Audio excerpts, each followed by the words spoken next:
Welcome to the third episode of Bothsides TV. I'm very excited today to welcome my guest. It's Urs Cete, and he is managing director of a firm called BDMI, Bertelsmann Digital Media Investments. We're going to talk a lot about media and online investment. Welcome, Urs.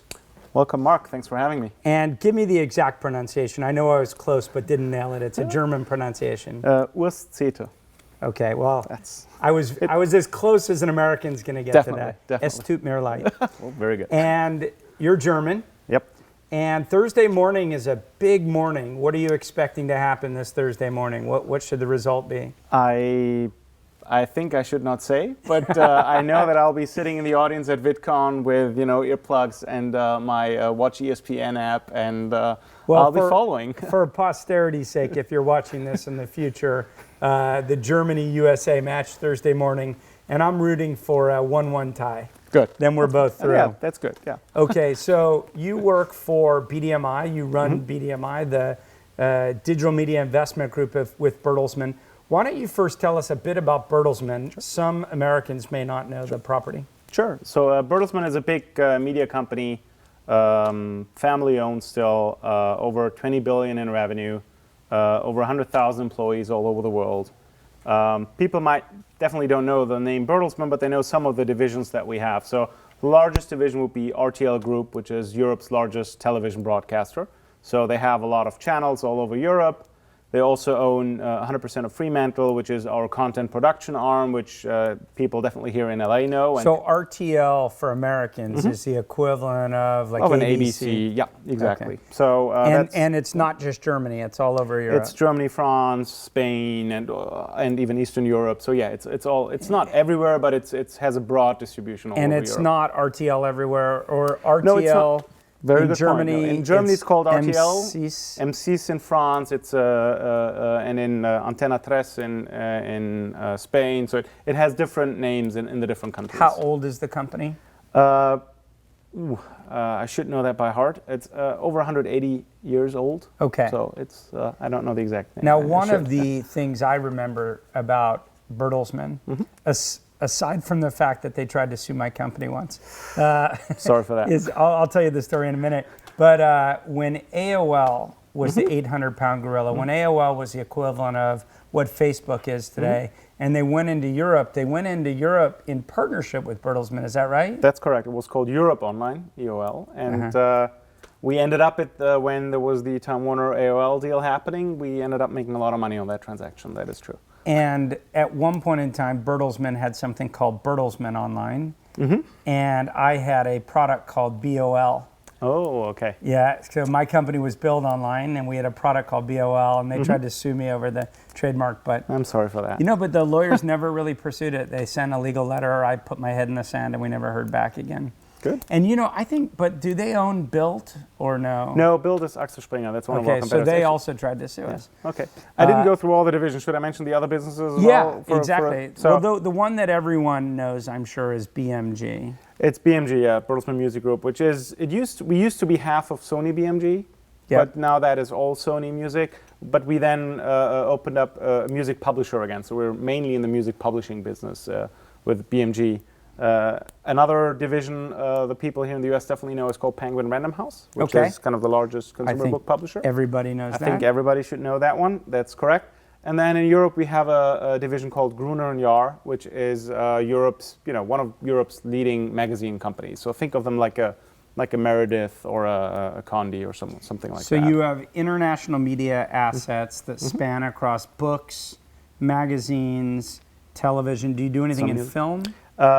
We have, we produce some films, but we're not really in the movie blockbuster kind of production. We have more made for TV or and I know we're going to talk about investments and we're going to talk about why someone should want to partner with someone like BDMI. But let's first talk about acquisitions. Does Bertelsmann overall, are they very active in digital acquisitions? I wouldn't call them super active, but no, they definitely acquire assets, regularly. I mean, we have any acquisitions I would know. Any acquisitions you would know? They acquired a majority in broadband TV. Is that something you would know? I do know it. That's something they did. But BDMI wasn't set up with the objective to try and start buying a bunch of digital media companies. No, definitely not. So we were set up in 2006, end of 2006. So that's how old the fund is. And it was more, we were set up to help the big media company with innovation, like connecting them to younger, innovative startups and with markets that they definitely didn't, know enough about. So we are not set up in a way to make acquisitions easier for Bertelsmann. So we behave pretty much like you guys behave. So we have an incentive structure that mimics a carry. So if one of our portfolio companies sells for a higher price, we make more, which means that we are aligned with the entrepreneurs that we back. We're aligned with co-investors, like we too are co-invested in the company. So we were not set up to kind of as a vehicle to then do cheap acquisitions later on. So obviously firms that have a desire to work with media, you are a good partner in that. You are international media covering the US, but also Europe and I presume South America and other places. A little bit, yeah. When should people go to BDMI? When are you a good fit for people? So we have two funds, and I'll give you a rough overview of how both work, because they behave a little differently. So our what we call the main fund is a $180 million early stage, so Series A, Series B focused fund. That fund typically writes checks from, I'd say, $500,000 to $4 million. We are happy leading, co-leading, but also following, but we do it all. If we write a big check and lead, we typically take a board seat. If we write a small check and follow, we ask for an observer seat because we want to be part of the discussion and help the company. And that's the main fund. Then we have a seed fund, which behaves differently. So the seed fund writes $50,000 to $250,000 checks, but the seed fund never leads. The seed fund only follows, and we also only follow what I would call kind of a good institutional lead, or at least if it's an angel, then it's kind of the one angel where people would say, yeah, that's, there's a lot of expertise on the market. And do both funds report to you? Yes. Okay. So it's really just about size. If it's below a certain size, you're less active. It's more of a seed investment. Exactly. Above a certain size, you want to oversee it. Exactly. And one thing we haven't mentioned yet is so we invest without any extra strings attached. So as I said, there's no right of first refusal. No, we don't ask for any. We don't have a problem being dragged out of deals or something like that. We like our term sheets are very plain vanilla, I would say. But we do work a lot and work hard on connecting our portfolio with Bertelsmann. So one example, I mean, I'm sure we'll get to the online video ecosystem at some point, but Style Hall would be an example that we invested in. And we connected them. And that's not a seed investment. That is not. That we let the B round. So, and we connected Style Hall, with all the different assets that we have in Europe. We connected them with Fremantle. They announced a big partnership with Fremantle on content production. Stephanie and I toured Europe, and we've seen, we've met all the French people at RTL. We met the German ones, and so we try to be very helpful as much as we can. If a company wants to do something international or wants to find a partner for doing something in Europe, I'm sure it's something we can be very helpful with, being kind of the most international of all the media companies, with actual people on the ground, assets in almost every country in the world. Now, one of the reasons why people occasionally don't want to work with, let's say, strategic investors is a perception that perhaps either your interests aren't aligned because you're just trying to invest to get access to innovation. You're saying that's not the case. And another reason that sometimes people are resistant to strategic investors is if they believe it reduces the M&A options. And it sounds like you're not hugely acquisitive, so there ought to be no signaling risk, I guess, for anyone in partnering with BDMI. I think the as you said, the risk is very small, and I think there's a difference if the more venture style arm makes an investment versus the corporate. I'm sure if Time Warner Investment is invested in a company, I think the signaling risk is less than if Time Warner Corporate would be an investor or something, because all these funds behave more or less like you guys and are kind of have the same goals that you have. Well, I can tell anyone watching, because I actually have partnered with BDMI and I have found you to be as helpful as the most helpful VCs that I work with. Thanks. And I haven't had any overhead or baggage or conflict of interest. So far it's just been goodness. We try to make it that way, and if there ever is a problem, I'm happy to step off. Be asked to leave the board meeting at something. It hasn't really happened, but yeah, always. What's best for the company. What's your is what background? We want to do. Why are you the right person for this? I think so. To work at BDMI, there are I think two paths that get the people there that are there, which is one. You either know Bertelsmann a lot because you have to know all the operating units well, and that's something that I did. I worked. I'm now in my 10th year at Bertelsmann, so very German, very loyal to a company. So I know all the different people at Bertelsmann. I came from the corporate strategy department, so spent a lot of time on number crunching and strategy. But then I think the real reason is I'm a real geek. Like I know how to use a soldering iron. I can program a little bit. I own every gadget known to man, not necessarily, but I'm a big gadget freak. So I think I get enough street cred to survive 5 minutes with a CS guy in a room. Maybe not, but I think soldering iron. Yeah, I'm gonna have to work on that. That's not something in my toolkit right now. If you want some help on modding an Xbox or something like that, happy there to. You go. And let's talk about some of the deals that you've done. First of all, how does someone best get access to you? I think, unfortunately, when I started this business, so I'm now doing venture for 6-7 years, and when I watched all your videos or videos of other VCs, and you always hear that, it's best if one of our someone I know introduces you. Yeah. And I always thought, that's not very fair. Why doesn't the cold email not work?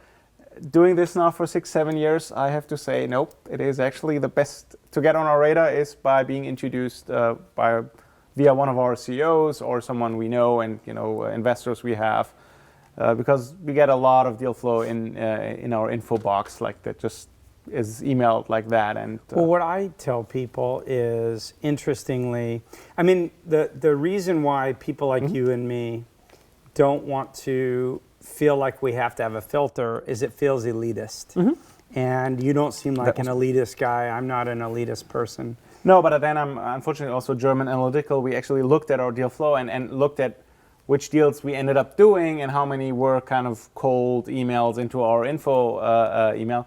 I think none of them. So that's why, I don't want to be elitist, but I think at the end of the day, looking at reality, that is what I think it happened. If you get a warm introduction from someone I care about, it's easier to be high priority. And the advice I try to give people is, leaving aside elitism, how you get access to a VC tells the VC a lot about your entrepreneurial skills. There are occasions where someone just emails me and says, I'm going to be at a conference, could we meet? And we spend 2 hours together, and it's impromptu and unintentional. Equally, there are times where really highly competent people have to have 5 people email me because I was super busy and I just didn't get to it immediately. But that tells me something about it, because I always say being an entrepreneur, the number one attribute is persistence. And even when I email a senior exec at YouTube, at Facebook, at Twitter, I don't get immediate responses either. Oh, so it's not only me? Okay. Yeah. So I have to be clever about, who's whispering in their ear, how I get access to them. I have to know, when is it okay to text message them? When is that a little bit too forward? Can I DM them? And I like conferences as well. Actually, I think we did end up investing in some companies where I met the entrepreneurs at a VC conference or a startup event or something like that. I think that is because then you get an immediate personal kind of relationship. How did I like the guy or the team that presented? So I think conferences is also, and since we're pretty active attending events all over kind of the US, I think that's a good way to get in contact with us as well.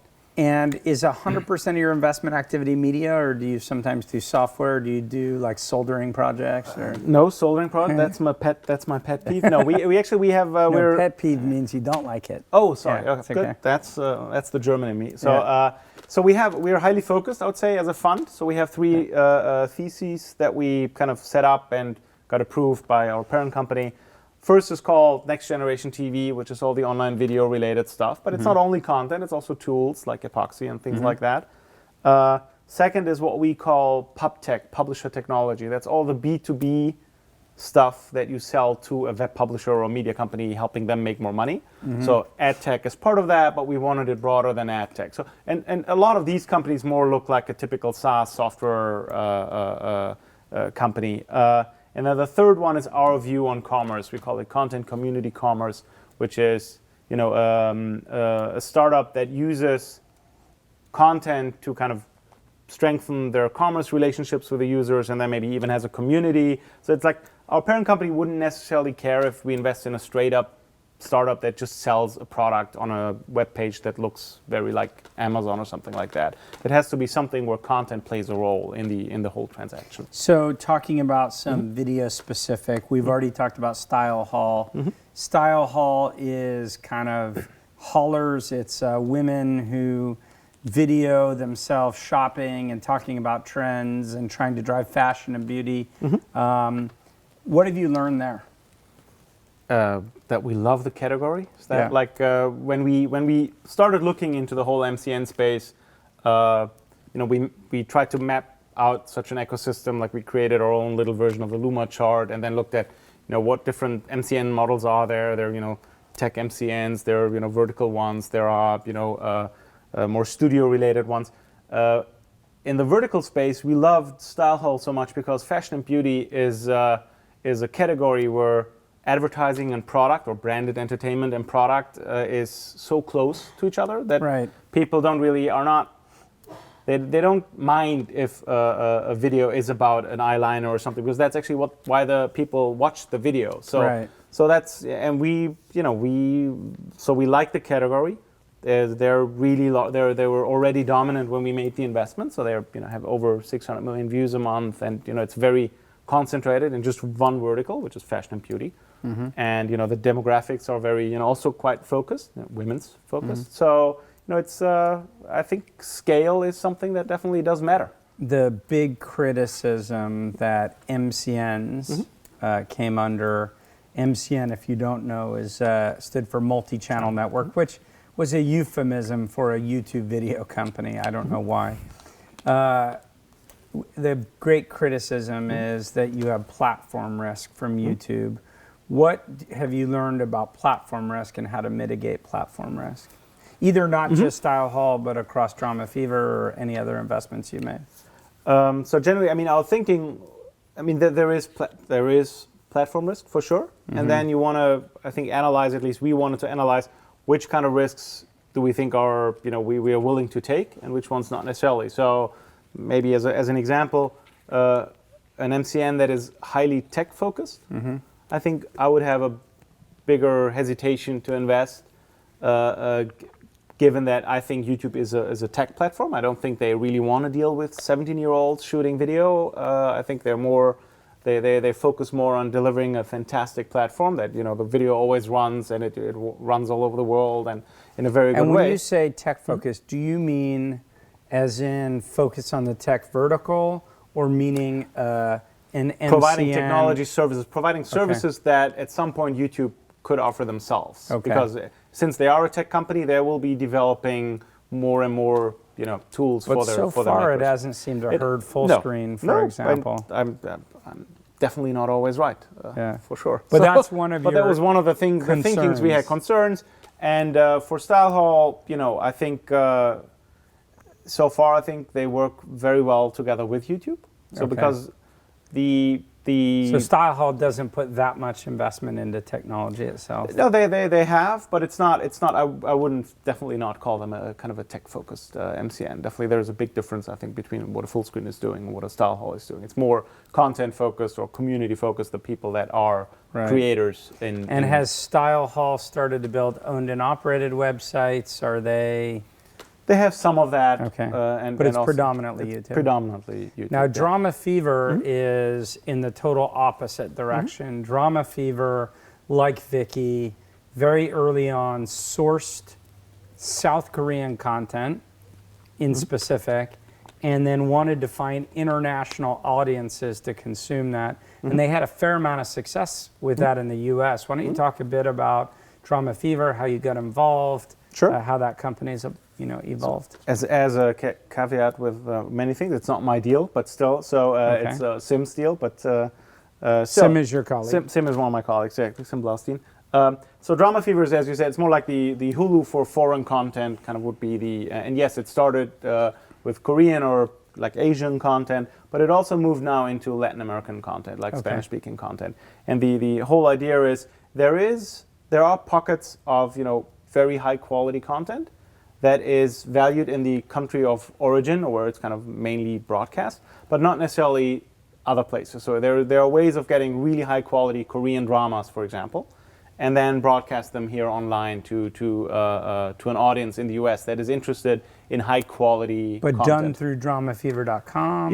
They have it. You can watch the things on dramafever.com. They syndicate content to Hulu and iTunes and other outlets. They use all outlets that are available to them to distribute the video. But it's what I thought was really interesting is looking at the demographics. It's not only Asian people watching this. It's actually they're the minority of the users are Asian. So this was not kind of an expatriate play where people want to watch Korean content because they are kind of a Korean descent. When I first looked at the market, I looked a lot at a company called Viki, which at the time was their main competitor. And Viki was more than 50% was U.S. non-Asian. So, it strikes me that there are these global markets for content. Anime in Japan, South Korean drama. I think is it Boys with Flowers or something like that is one of the big shows in Korea. You have Bollywood, of course, out of India. You have Spanish, yes, telenovelas. And, so there are audiences for this stuff. I mean, frankly, if you look at even YouTube and what YouTube audiences have become, you have these international stars that are speaking in a language, but it's being consumed in other places. And in the old world, you had physical distribution that limited your ability to consume that, and that doesn't exist anymore. So PewDiePie can be everywhere, right? That's true. And he's... if you use premium content, though, you have to. There's kind of still the rights and licensing issue. Like, did you get the rights globally or not? And there will be a price difference. So Drama Fever has rights. They have rights, yeah. Okay. They legally acquire all the rights of the stuff that they stream. So yeah, for sure. And they do acquire it, differently. Sometimes exclusive, non-exclusive, different geographies. It's like the whole 9 yards. Okay. And, of course, you're in Jukin as well. Is that your deal? Is that Sim's deal? Sim's deal as well. So do you know a bit about Jukin? I do know a bit about Jukin, sure. Okay. Like a normal VC partnership, we all have to vote on it. We all have to meet and attend the pitch. So it's... So Jukin, their main product is called Fail Army. It's one of the more popular YouTube shows. And I know they're increasingly trying to build their own property. What their business model is predicated on is people who have really funny fail videos upload them to Jukin. Jukin's very good at sifting through those, securing rights, and they actually syndicate those. So they syndicate them. The network TVs at times will take their content and they'll put a lot of their content on YouTube. And they've really built a great brand doing that. Yeah, I mean, it's almost like I call it the un-MCN. It's you're a collection of people that don't want to regularly produce content because it's fails. You don't want to fail that often. So, or someone who uploads one of those viral clips does so maybe once or twice in his lifetime and not necessarily regularly. So they find those clips before they really get viral, license it, make sure that everything's kind of clean and legal, and then that's why if you see a funny clip, like the cat rescuing the little kid that was bitten by the dog. Right. One of the videos, or whether was that on Fail Army first? Actually, I don't know where it was first, but it's. I know that's one of the videos. But that's the kind of thing. Yeah, that is the kind of. Before it's really super big, that's when they. And they help it go big. They help it definitely. And one of the things that they told me also is that they confirmed that no one was killed. So they have fail videos that sometimes are pretty hard to watch. Yeah. I have to admit, I'm not the target customer for that. I hate watching people get hurt. Yeah, I think It seems it seems young people like that, jackass and all that kind of stuff. So what have you learned overall about online video? What areas of online video interest you? So I think, first of all, why did we pick that topic? I think I can echo some of the things you mentioned in your last blog post about Me Too. Video is going to be big, and that's consumption is growing tremendously, shifting online. We also think that the utility that the users get from watching video online is a little different if you compare it to what it was 10 years ago. Like if you look at younger people, it's not only entertainment, it's a little bit of a social aspect of it as well. Like if you have a 16-year-old that follows a YouTube star, it's almost like they feel it's a personal connection that they have with the star. So we like that trend. We think it's what people like to spend their time on, and they spend a lot of time on it. And then when we looked at the whole ecosystem, there will be different verticals that we like. We generally prefer a vertically focused MCN or video play versus a very broad one. And I know you were super successful with Maker, so as I said, never follow my advice. Just do the opposite of what I do. Maker is vertically focused. It just chooses many verticals. Yeah. So I think the last I checked, there were like 13 or so verticals. So we like the vertically focused one. That's why we made StyleHall as a bet, as an investment. Because, as you said, it's easier to get critical mass and get the acquired talent that they want to join this network. If you stand for one vertical, it's easier for them to aspire to be part of that network. Yeah. It's easier to get good relationships with advertisers. Endemic audience. All those things. And like as a VC also, I think it's easier to sell vertically focused ones because the buyer universe is a little bigger than just big media companies or big tech giants like Yahoo or whatever. Is the ability to sell a company, is that something that forms part of your investment discussion? Definitely. Okay. Definitely. Exit is something that we, in our investment proposal, have to kind of talk about. So you think through who the ultimate buyer may be? We try.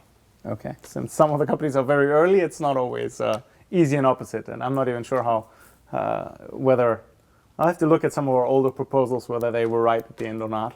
In online video, there's been some big European companies, but as a European investor, notably, I don't think you've invested in those. Base 79, Mediacraft, why is that?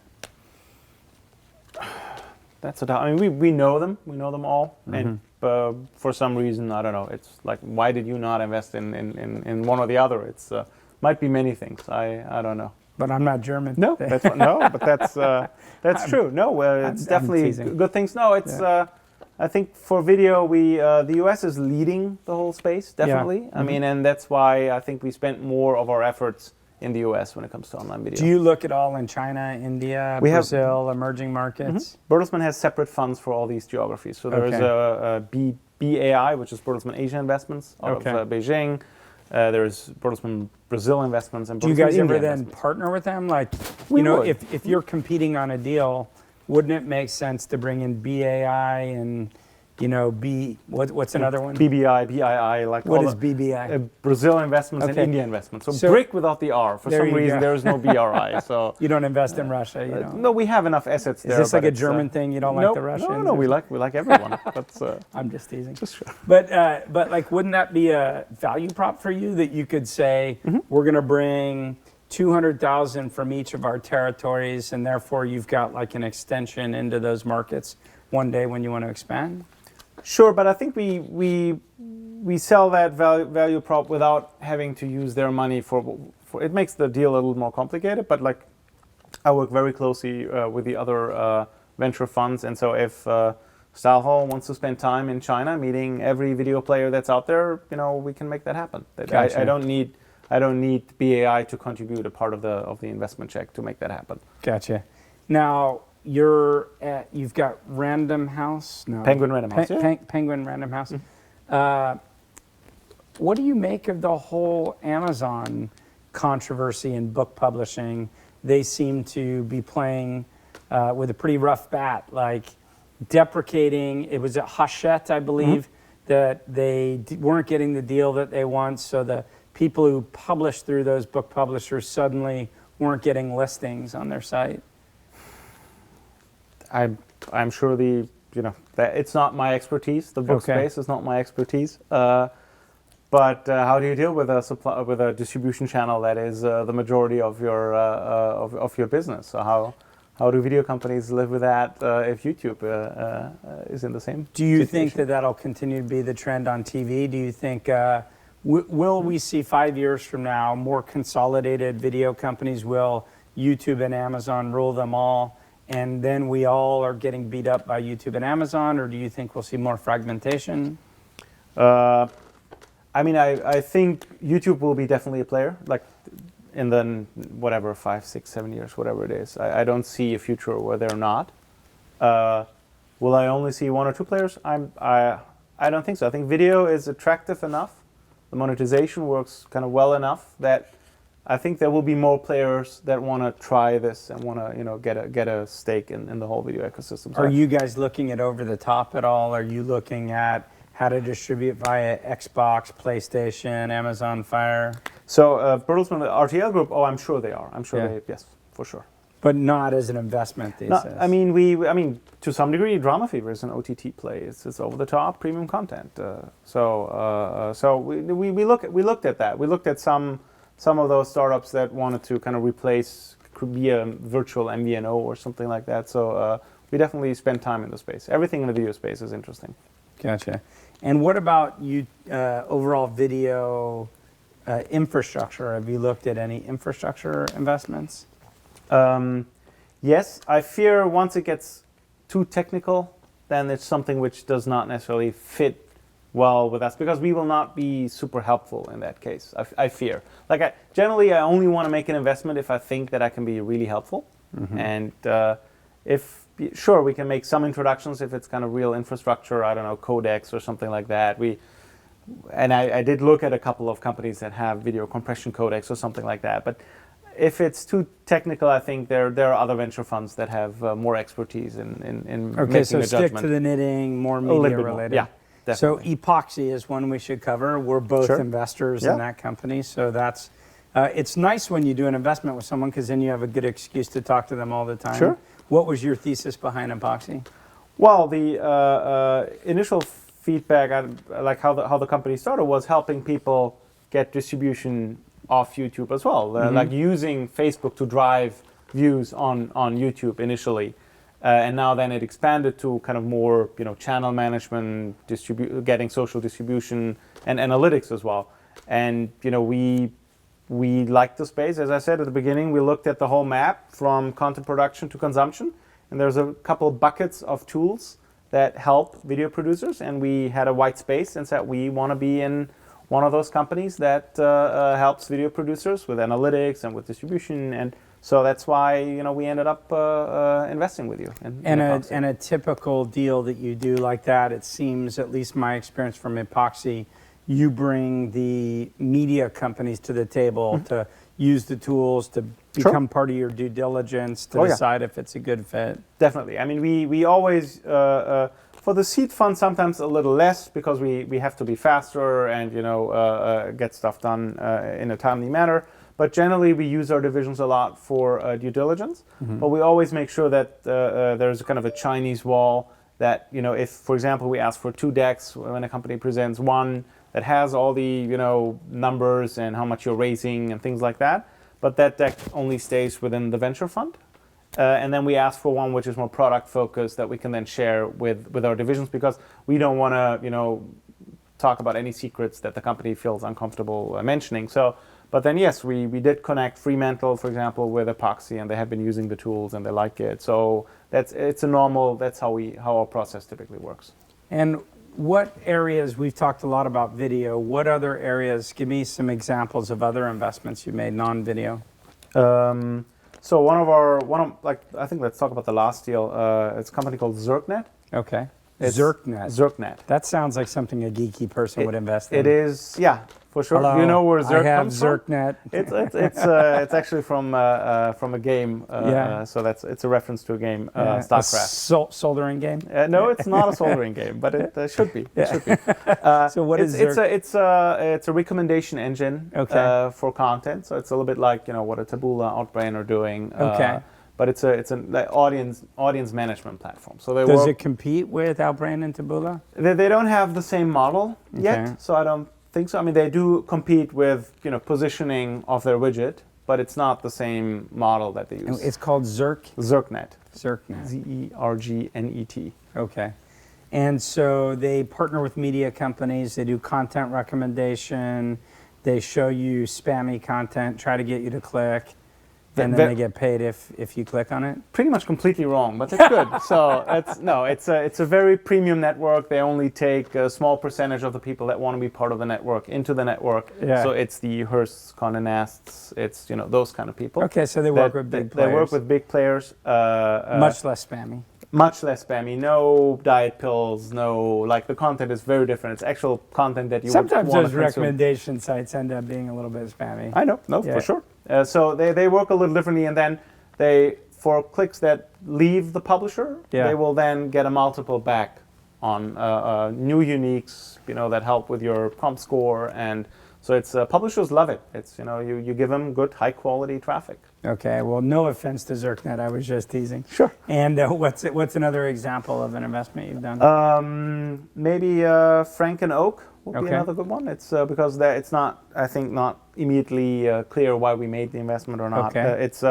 It's a vertically integrated fashion brand helping men. It's men's focused. Frank and Oak. Frank and Oak. It's based in Canada, and it helps people, look like have clothing that is young, hip, and but they use a lot of content. Frank and Oak? This is unfortunately not Frank and Oak. So we don't fit in the young and hip category. That's the one reason I could, but I do own Frank and Oak. So we do try to eat our own dog food. Okay. So that's an e-commerce related one, but they use a lot of content to sell. It's almost like a monthly magazine that looks like a like a GQ. Does it compete with like Trunk Club or? It's a little bit. It's like that or Bonobos, or it's like they produce everything themselves. Okay. So it's their own. And you say content. That's not immediately obvious. Why did you invest in that? Because of the link that they said. It's we want to have content that is appealing and help sell things and advise men on what to wear, and so that's why.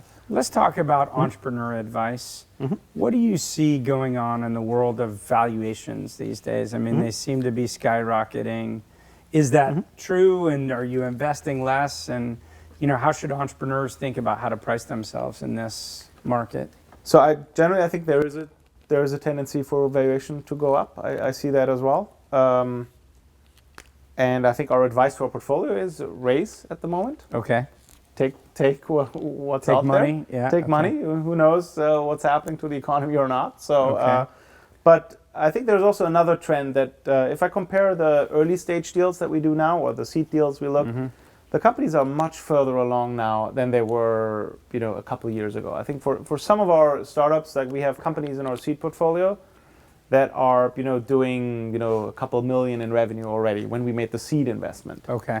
And that is something that didn't happen before. So I think valuations went up in the seed and A range, but at least for a lot of the companies we invested in, they are much further along. Are you seeing valuation differentials if you're investing in San Francisco, sure, LA, other and then locations? London and Europe? Oh yeah, there's a 30% discount for each geography that you move east.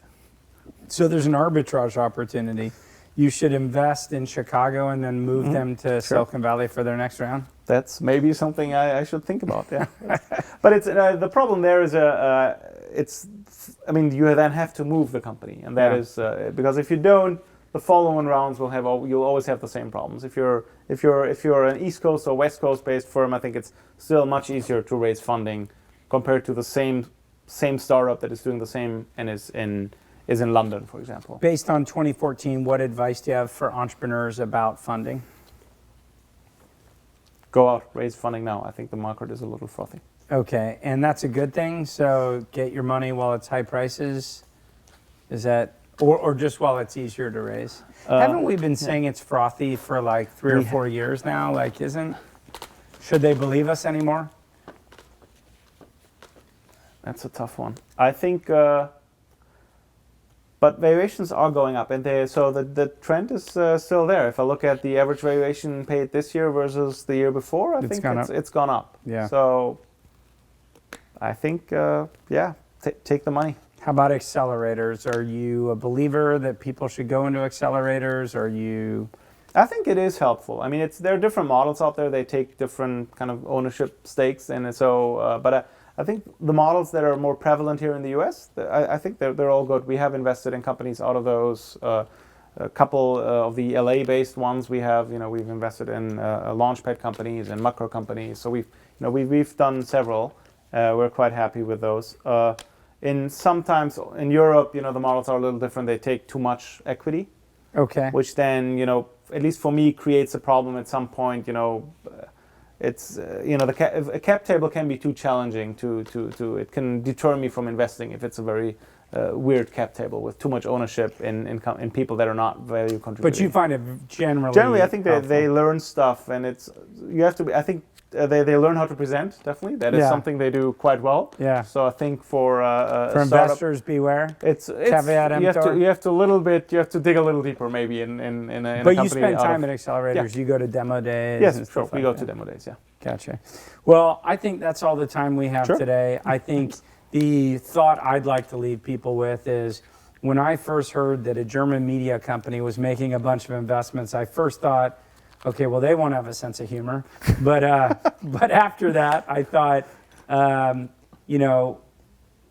you guys have been super helpful and all positive and constructive and have exceeded any expectation I have. So as you know, because I show you deals all the time, if we have the opportunity to work with you, I would be happy to do it. I'd recommend to anyone who's building a media-related company, because for the $500,000 or $1 million part of a round that you guys may be, there's the added benefit that comes down the line of having access to a big media company. So thank you very much, Urs, and here's wishing USA on Thursday. They will learn something for sure. No, thanks a lot. Right, thank you.